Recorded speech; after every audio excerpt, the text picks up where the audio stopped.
In my last video, I briefly touched on Elden Ring's longevity and the fact that, while it is a game with an ongoing service in the form of online multiplayer, it is not a traditional live service game.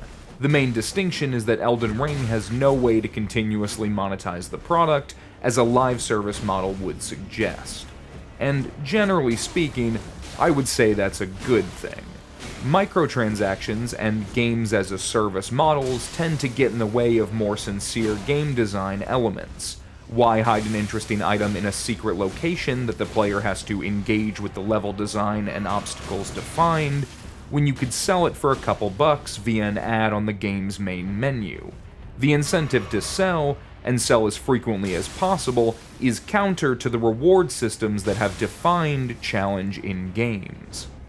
I've seen the industry go from being very angry about horse armor in the mid-2000s to now being broadly accepting of anything exploitative so long as it's cosmetic and avoids being explicitly pay to win.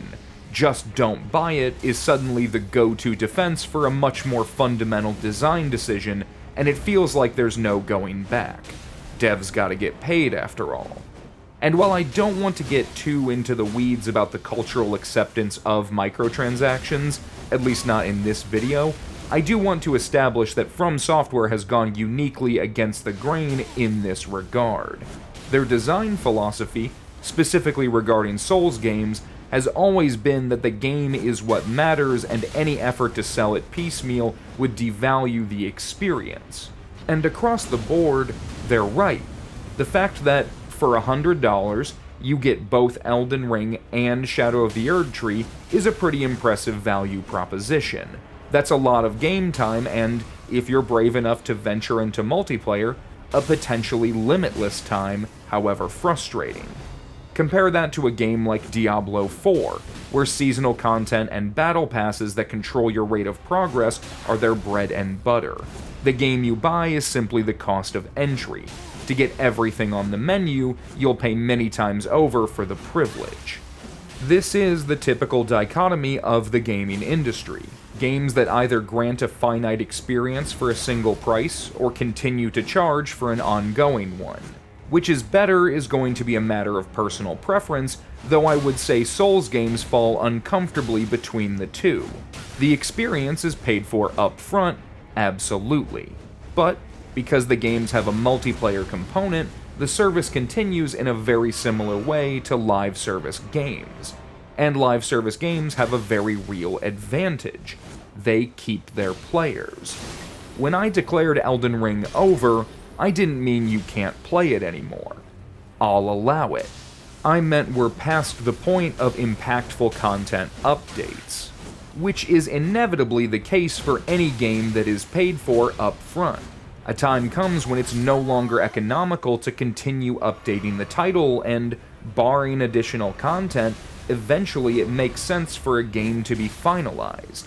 But there are still many people who will continue to play Elden Ring, just as they have with every Souls game. The multiplayer is a repeatable experience that can provide endless entertainment to those who know where to look, meaning it retains the basic idea that the community persists, just as in a live service game. So let's explore the question of whether or not FromSoftware should make a live service game. The benefits feel obvious. Regular, meaningful content updates to a Souls game would really help to keep people engaged and could give developers more time to address issues. One of the major challenges with the development of each Souls game has been time constraints. Even with Miyazaki controlling as much of the pace as possible, Elden Ring still released in a less than complete state.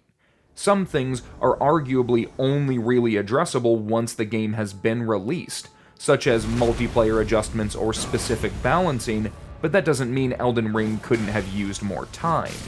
Areas like the mountaintops of the Giants really felt like they didn't get to make it a more unique zone and fell back on reusing enemy models to be efficient.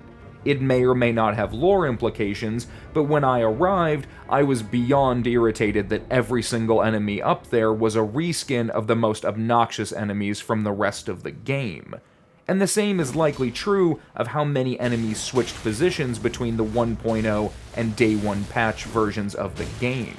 Those indecisive placements can really shake the foundation of a game and make a strong argument to let developers take all the time they need. But games cost money. Huge budgets are required to make something as monumental as Elden Ring, and the longer development persists, the more it will cost. A live service model could easily assuage that challenge by monetizing the experience over the lifespan of the game. And I don't want to imply that I have any desire to pay more for these games, nor do I want to imply I enjoy live service games in general. The industry already charges an arm and a leg for absolute garbage, and live service games are the prime offenders. Anything that incurs repeat spending is a recipe for capitalism to dig its claws in and start maximizing shareholder value. It's arguably the biggest obstacle of the entertainment industry today, and has soundly ruined so much of what I cherish. But if any company were to be the one to do it right, wouldn't it be FromSoftware? Aren't they a company that consistently prioritizes their work and those for whom it is intended? Earlier this month, I read a few articles referencing a press release that announced FromSoftware was raising the pay of their employees starting April 2025. The release read the following: At FromSoftware, we strive to make games that convey emotion, create value, and inspire joy. To this end, we are working towards stable income and a rewarding work environment where our employees can apply themselves to development. The increase in base and starting salaries is one implementation of this policy. We will continue to develop games with the hope of inspiring players and creating something of value. Following the financial success of Elden Ring and Shadow of the Erdtree, it's a thoughtful move that you don't see nearly as often in Western studios and signals a specific mindset from the team and Hidetaka Miyazaki. They care about what they're making and the conditions in which it's made. And when they say value, I assume they mean both financial and artistic, because this is a press release about finances and the future of the company. It's the line every modern media company needs to straddle to be successful. To make something you believe in, it needs to generate proportional revenue. The more you make, theoretically, the more you could do. Of course, this is not normally the case. While I'm far from an expert on the subject, it feels fairly obvious that the video game industry, particularly in the West, is dominated by the sole need to maximize commercial gains. Why make a better game when you could make a cheaper one that sells just as many copies? Why sell a game once when you could cut it into as many pieces as possible and sell each for the psychologically optimized price? When things look good and you're riding the wave, hire as many people as possible. When the wave crashes, you can just lay them off. It's a boom-bust cycle that is manufactured by modern economic trends. But FromSoftware is not that sort of company. In an interview with PC Gamer, Miyazaki stated he would not allow layoffs so long as it was within his power to prevent, and further that he believes their parent company, Kadokawa, is of a similar mindset. I should also briefly say that while FromSoft hasn't laid off employees and is increasing salaries, their wages could possibly be comparatively low for the industry. I'm not in the developer industry, but my understanding is that Japanese developers aren't paid particularly well. Just because they don't follow the trend doesn't mean they're doing perfect. With that said, the point I'm getting at is that if FromSoftware is the sort of developer who can prioritize their staff and their creative vision while maintaining reasonable fiscal responsibility, that seems like the best case scenario for a live service game. But what type of live service game could they make? I think something like Diablo 4 is a great example of what not to do. I bought the game, think I paid $100 to get maybe 4 days of early access, and got bored after a week. It might be good now, I don't care. Battle passes and obnoxious cosmetics are not things I'm very receptive to. What I'd be more interested in is something essentially like an MMO. Not necessarily in scope, but as a subscription model. I play old school RuneScape on and off, and as much as that game can struggle to justify its price, I much prefer the once a month end of list pricing as opposed to something like free to play with a la carte spending at every turn. Again, I don't really want to spend any more than I absolutely have to on a game because I don't have that sort of economic position. At the same time, I want to help fund developers and compensate artists for their work fairly. Which brings me to why something like a subscription model feels reasonable. I want the game to keep going. My interest in Souls games covers the whole of the experience. I want to play solo, I want to play cooperatively, and I want to play competitively. I come for the lore, and I stay for the combat. The idea that the game is complete is fine with me, except I'm not going to stop playing. But when regular people stop playing through the game because they've exhausted the content, the multiplayer goes with them. This has been the cycle we've followed since Demon's Souls. Game comes out, people play until they get bored, then a new game comes out. Except since Dark Souls 3, the release window became uncomfortably long. After the Ringed City DLC in early 2017, the game got some balancing patches through August, and then it was over. But Elden Ring didn't release until 5 years later in 2022.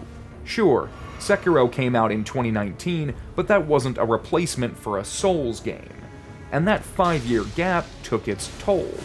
People found ways to stay engaged, theory crafting about what they could do with a follow-up got pretty wild, but it was the first time that fans of the series had to wait that long for something new, and they got bored.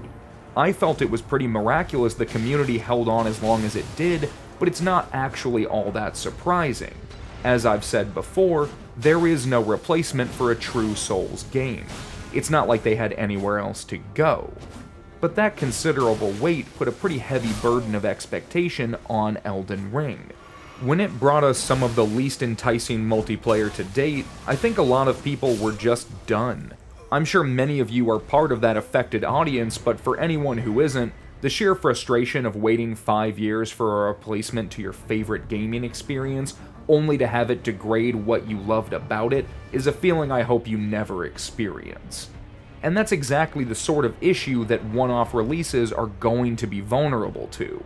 They'll take however long they take, and they might not prioritize what you liked about previous games. Ask any of the Souls creators who bowed out or changed focus how they feel about Elden Ring's impact on the scene.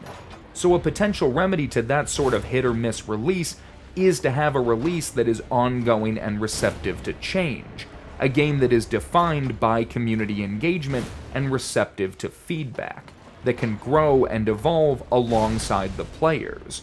And there's a bunch of ways that sort of game could work.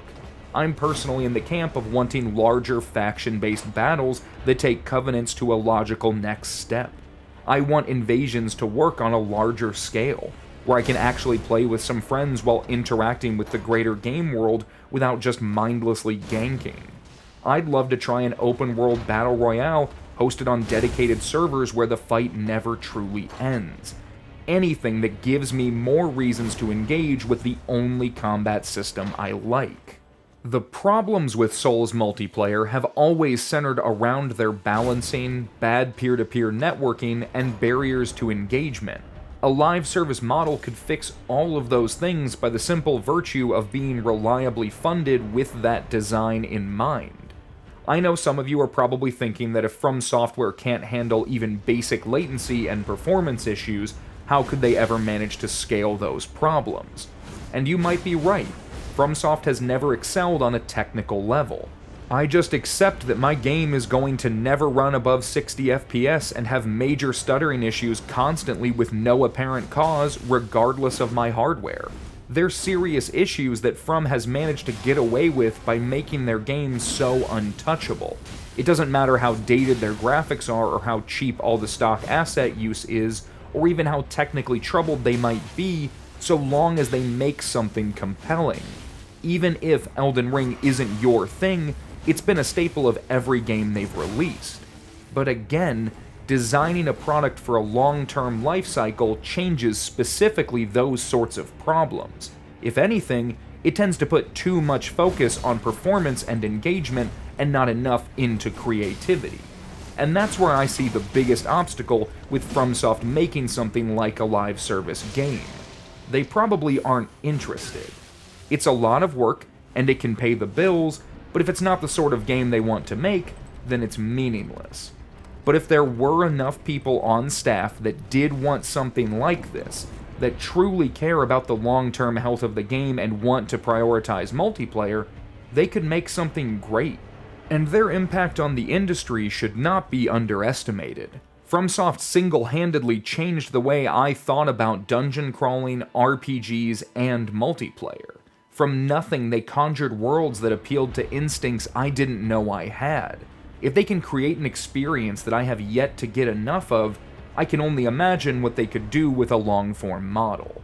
The multiplayer of Souls games already leans into the nature of never having a definitive end. So long as you have friends to play, you can play together. So long as there are people to invade, you can keep invading. Of course, that assumes the servers stay online. Really, I just want to get across that if FromSoftware has an interest in making a long-term experience, I recognize the financial obstacles and I'll gladly pay up. This is just me seeing if community interest lines up. So let me know in the comments how you feel about the idea of FromSoftware making a live service game, and what sort of game you'd want it to be. Also, let me know if you want me to make another video about those types of games. I really do want to explore the idea of a Battle Royale Souls title. And patches are still being released for Elden Ring, but unless one suddenly decides to increase the player limit and rework the arenas, it seems pretty safe to say we are stuck looking to a future title for the gameplay we want. And hey, I've heard Seamless Co-op has a roadmap that sounds promising, so there's some hope on that front. Like the video if you liked it, and subscribe for more. Until next time, thank you for watching.